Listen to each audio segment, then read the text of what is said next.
Hi, I'm Amy from Trees Not Tees. We offer race participants the chance to turn down the t-shirts at the end of a race and plant a tree instead. And today we're very happy to be talking to Sam Murphy, who is a runner, author and Runner's World columnist. Hi, Sam. Hi, Amy. Good to talk to you. Thanks very much for taking the time to talk to us. So let's start with first things first. When did you first start running? When did you come to running? A very long time ago, actually, quite scarily long time ago. Over 3 decades ago, I began running. It was really when I was in Australia and I'd gone on a sort of year, gap year kind of holiday. And my uncle used to run on the beach every day. He used to run, this was in Surfers Paradise. So he'd run up the beach and back. And my aunt used to power walk. Okay. I think she used to hold those hand weights, and do that sort of marching kind of walk up and down the beach. So I did a couple of days with her. And then I was like, actually, I think I want to go with Uncle Bill and just go and, sort of do some running. And even though I found it quite hard, I also just was instantly kind of a little bit hooked. So I found it hard, but I went and did it again the next day. And I used to have to sort of stop at the far end and, have a rest and come back. But I stayed with them for a few months, and because I had a job in Surfers Paradise, and running just became something that it really became part of my life almost just sort of straight away. So and you started definitely hard. Running on sand is tough. Yeah, that's right. And I mean, I'm sure a lot of it was probably barefoot as well, because, I wouldn't have had any decent trainers at the time. But yeah, that was just what they did. And so when I came back from Australia, I was, considered myself a runner and would go, running around my local area. And this is going back to, the very end of the 1980s. And it really wasn't that common to see a young woman, out running on her own, because it was before the time when running was such a popular pastime as it is now. And if you ran, then you were a serious runner. You were a member of a club, and you competed, and you were sort of wiry, thin, kind of, serious. Yeah. And that sort of more recreational runner market didn't really exist then. It's changed so much over those ensuing decades. And, yes. It's so much more inclusive now. Yes, which is really nice, really nice. So what do you think? I've got a question here, which is, what is your proudest or happiest moment? But they might not be the same thing. What's your proudest moment as a runner?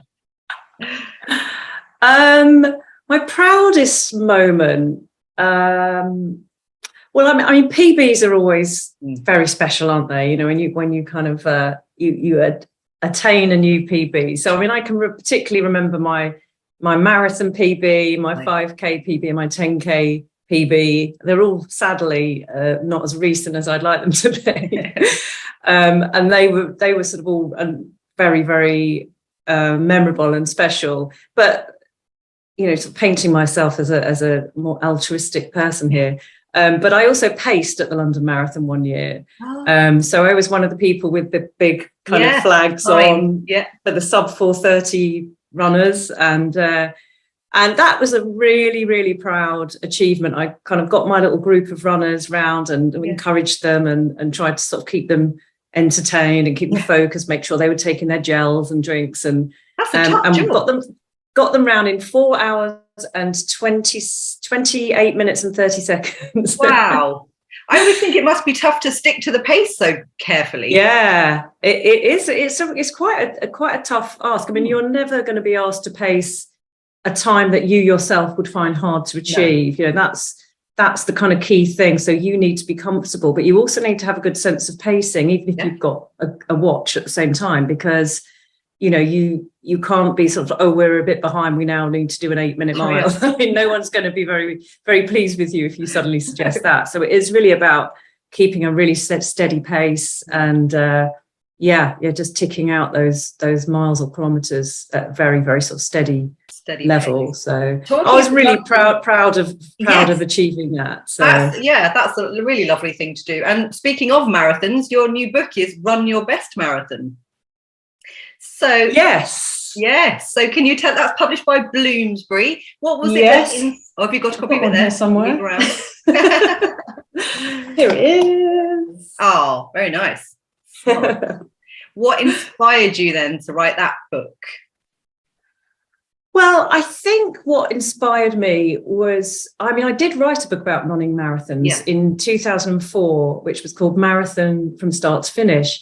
And that title really sort of, did what it said on the tin, because at that time it was, far, far fewer people were running marathons. So it was kind of acceptable to write a book that was for everybody who was going to run a marathon.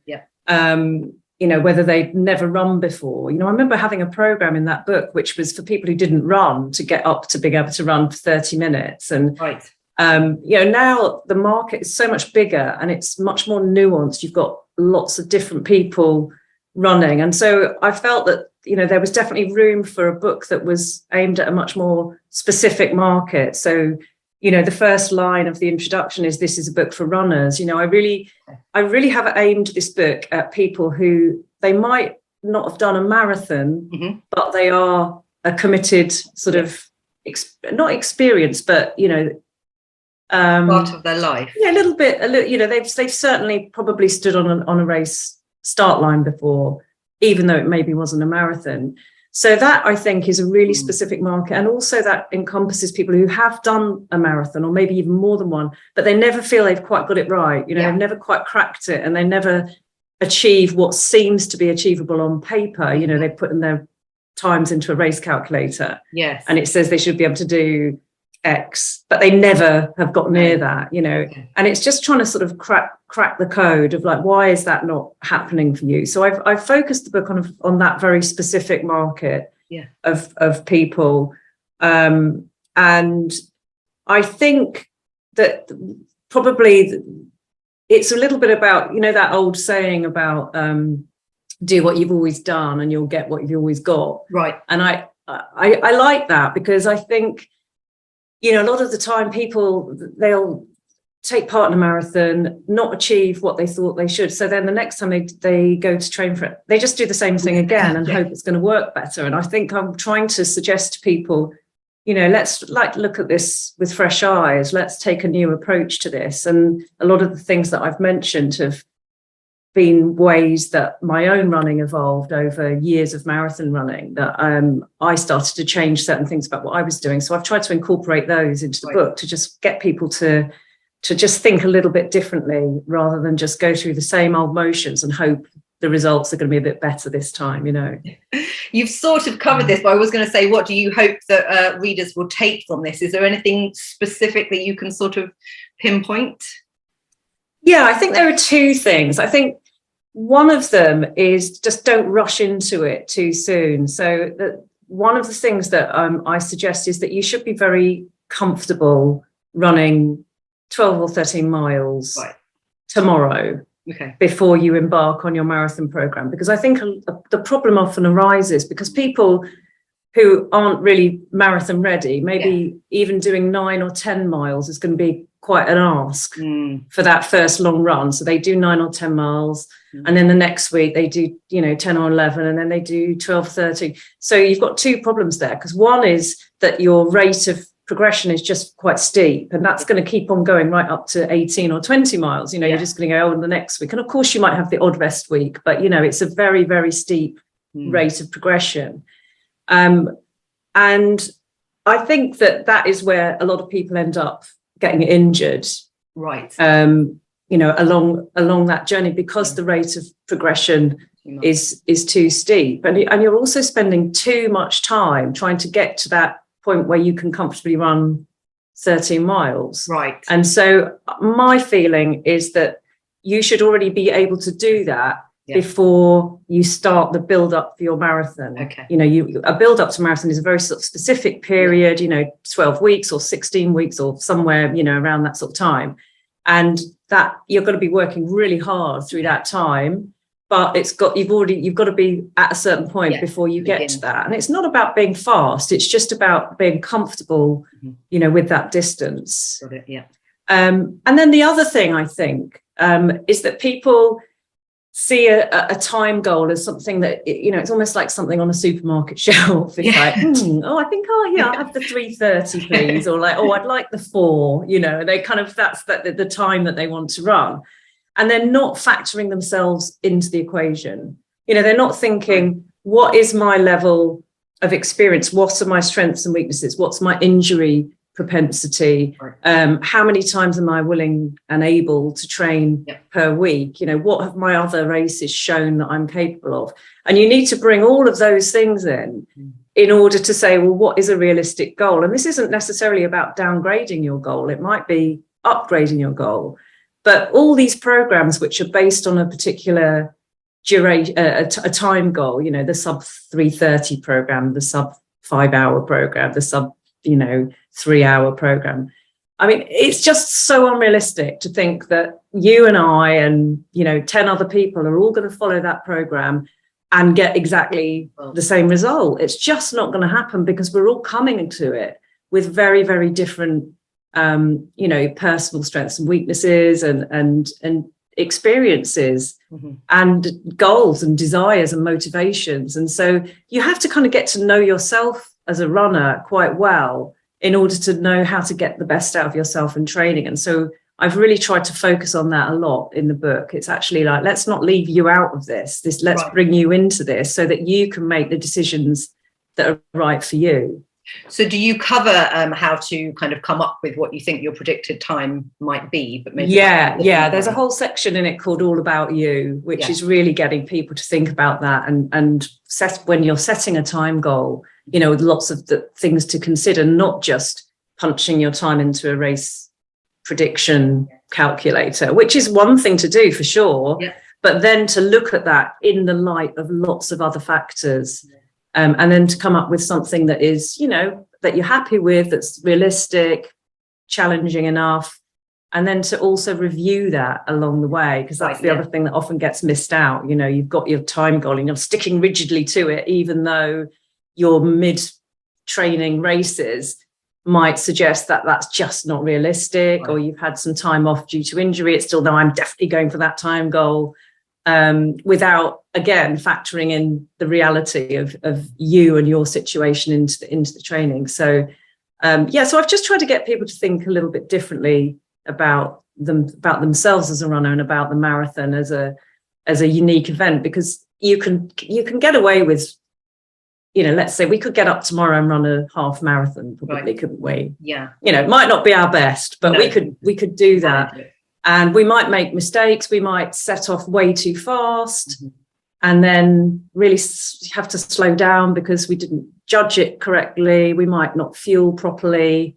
We might not feel very good about it, but we'll get through. But those sort of mistakes do not, they will not allow you to get away with, in a marathon. You just won't be able to make those mistakes. And it really is physiologically a step up. It's such a different challenge that you can't just think, oh, well, that was fine. I didn't take any water on when I did that, or I didn't, fuel up, or I didn't do any strength and conditioning work in my build-up. All of those things before may have been okay, but I think once you step up to the marathon, you've just got to take it in more seriously, I guess. You've got to commit to it more.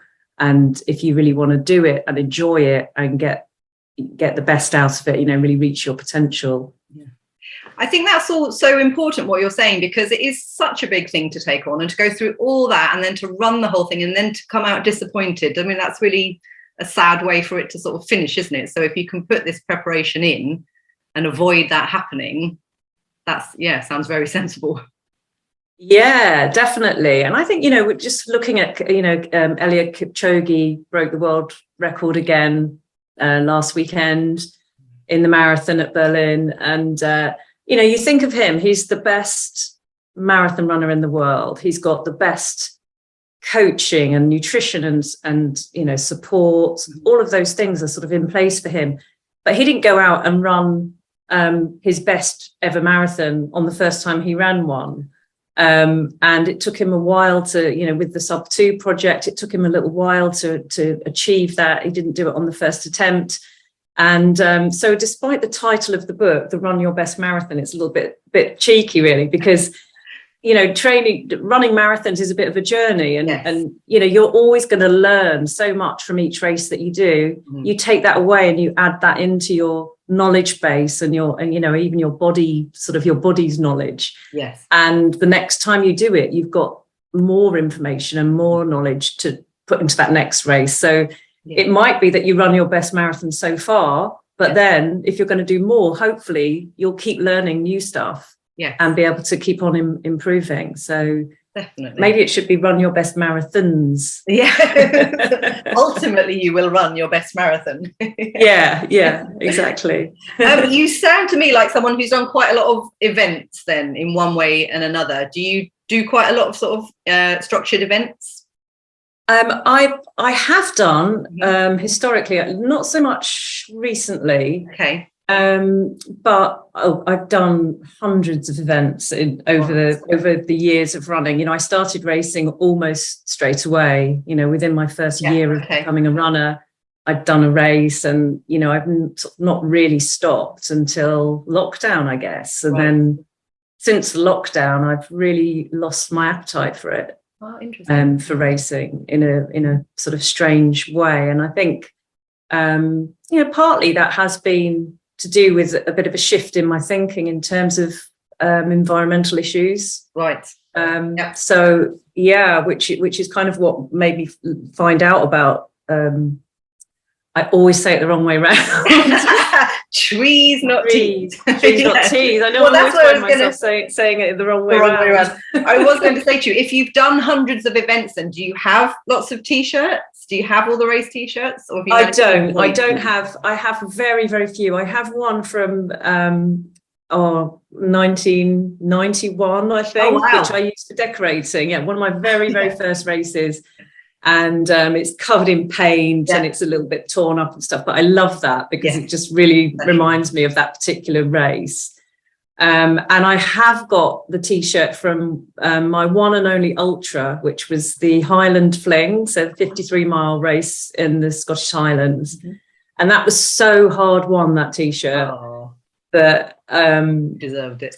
I just feel like I really sort of, I took it to the line on that race. And so I feel that reminds me of my being able to sort of really dig deep. Yeah. So I have got that one, but I did stop taking T-shirts. Right. So I was going to say you were quite a few years ago. Refused. Right. Okay. Yeah. So I've just said no, thanks. Mm-hmm. And also to medals, actually. Right. Similarly with T-shirts. I mean, if it's a race that is really special. Yes, of course. I mean, if I did London Marathon again, I don't think I'd be saying, "Oh no, thanks," medal, to be honest. But I did, I was doing a lot of local races, and I just thought, I don't really need this. It doesn't really mean anything particularly that I've done another 10K or whatever. Mm-hmm. So stopped taking T-shirts, stopped taking medals quite a long time ago. Right. And then discovered ReRun, and who I know you've collaborated with, and I did send them lots of kit at various times, but I know that then they've slightly changed their remit now. So they have, I believe. They're not taking things at the moment. No, exactly. So I won't be sending them anymore. But my husband just did the Dragons back. Oh wow! Yes, and he opted for the tree and not the tea. I thought I'd report that. So. Oh, thank you. Yeah, well done to him. Good choice. Yes. So that sounds like you've been thinking along those lines for a while now. Is there anything else that you do that you think sort of helps you keep your running sustainable? Any other? Yeah, I mean, it's become something that I've really thought a lot about over the last few years. I mean, I haven't flown for quite a few years now, and I mean, well, I suppose it's all relative, isn't it? I mean, I'm so probably, I think it was in 2019 or 2018 that I last flew. So I would never fly to do a race now. I just wouldn't do it. And I think, I try to do things closer to home. Like I would quite often, I wouldn't think twice about jumping in the car to run somewhere. Right. Because I just fancied it. I think, I'm going to go and drive down to so-and-so and run in those woods or run here and there. And then I just started to think, well, why do I need to do that? And I think lockdown was really good in that way, because we were all, you know, constrained to our local area, and it made you have to think a little bit more creatively about where you were going to go, and you discovered new paths. You know, we've lived in our area for 12 years now, and during lockdown we discovered, we're both runners, you know, we discovered lots of paths that we hadn't run on before, so that was really nice. And so I actually really like not getting in the car wherever possible, and sometimes I'll cycle somewhere and then lock the bike up and then run from there if it's not sort of too far away. That's a little warm up as well, you know, you've got a bit of a warm up on the bike to get there. And also with kit, you know, I used to work on Runner's World magazine. I still write the column for them, but I was on staff for a few years. Okay. And we've got something at Runner's World called the Kit Cupboard, which is basically a treasure trove of all the kits that has come in as samples and, you know,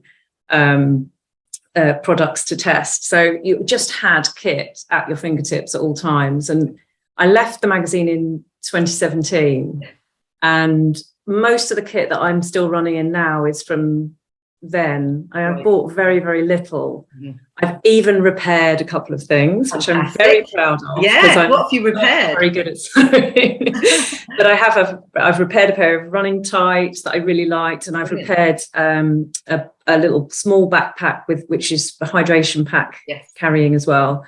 And it's just perfect. It's such a great bag. And I thought, well, it's just got a hole in one of the pockets. I can repair that. Yes.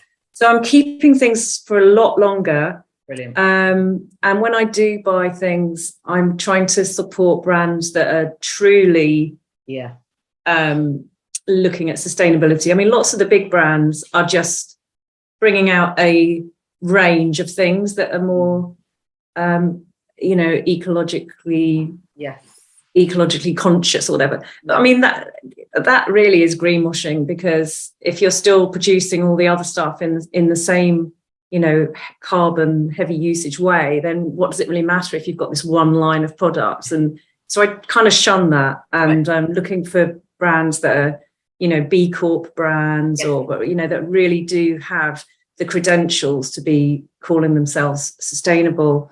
I don't know if you know that Vivobarefoot, which are a B-Corp corporation, they have a thing called Revivo.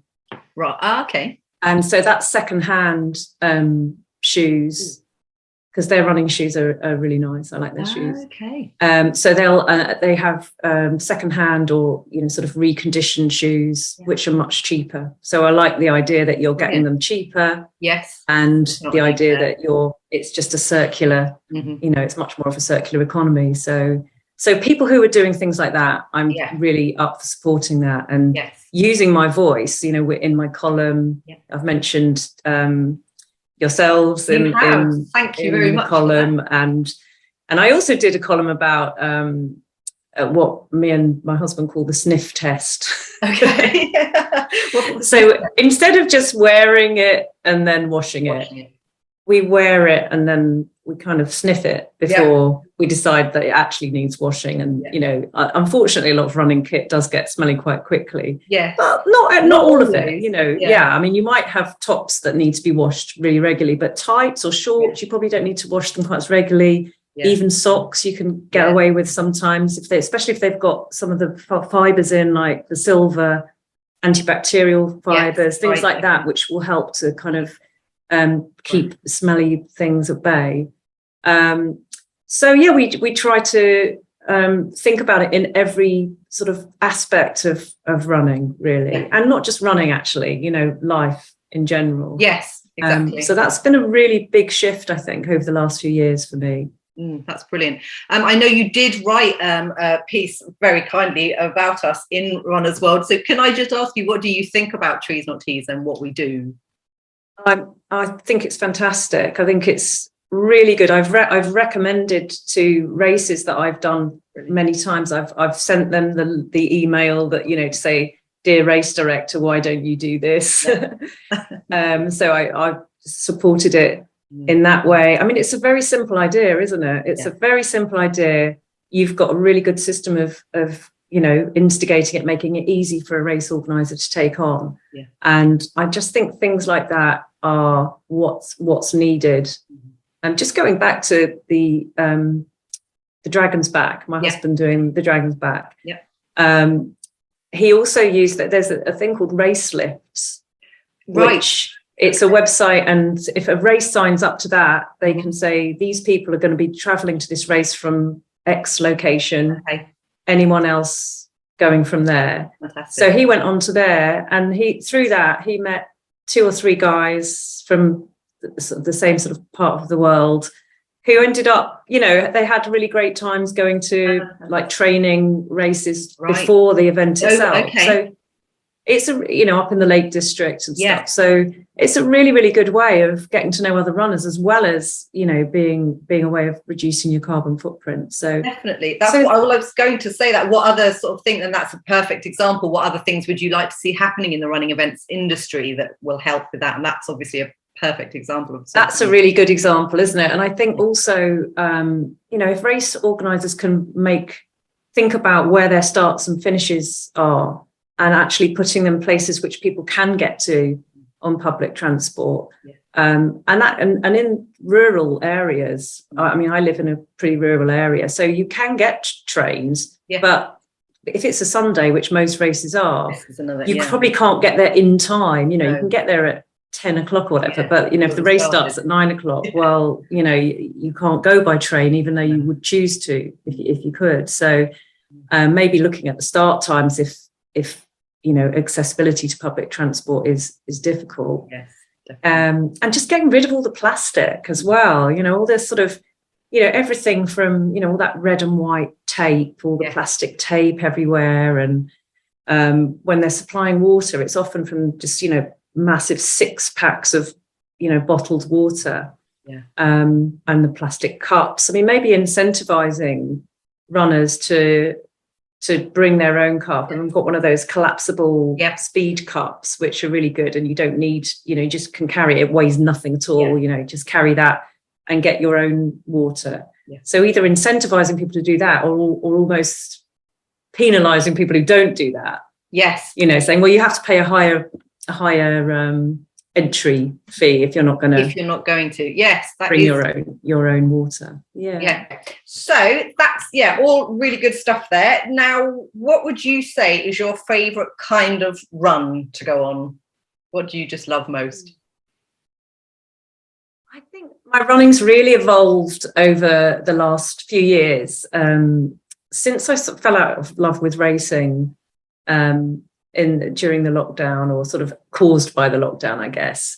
My favourite sort of run now is really trail, or definitely trail, and just kind of going out and running. But if there's something to stop and look at, or stop and listen to, a bird's singing and trying to work out what that bird is, or see a dragonfly and want to stop and take a photo, or look at particular flowers, and I just will stop and do that now. And I might still go out and do a really long run, but I just don't feel this need to kind of keep stopping the watch and go, my pace per mile is going to look terrible if I do that. I just kind of don't care about that anymore.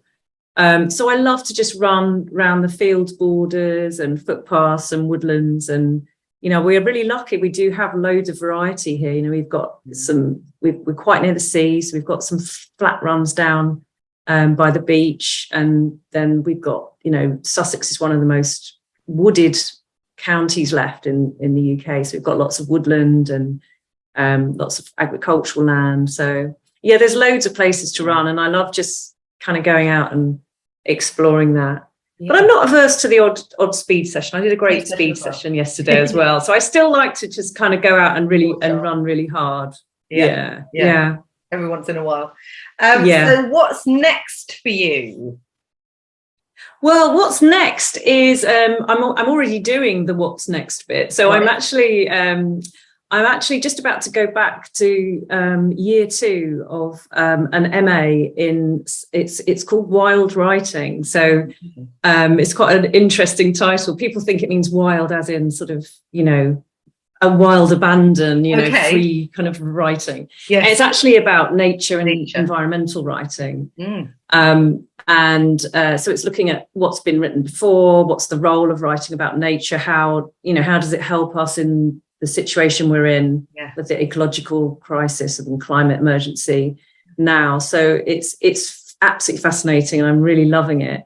And I have to be honest, I was thinking, well, I'm really looking forward to writing about something other than running, because I've written about running for so many years. And then when it came to my first piece of work, I ended up writing about how you sort of experience nature differently when you're running compared to walking, because, you're very much more in touch with your senses, I think. You're more, particularly, you're touch with the ground, and every footstep is different, and you're feeling, changes in the terrain, and, in the, whether it's windy, there's sort of wind on your face, and, scents carried in the air and stuff. And I just was thinking about how running gives you a very sort of unique experience of your environment and your landscape. So that's what I ended up writing about. And I think running's like, I'm like a stick of rock, and running goes all the way through me.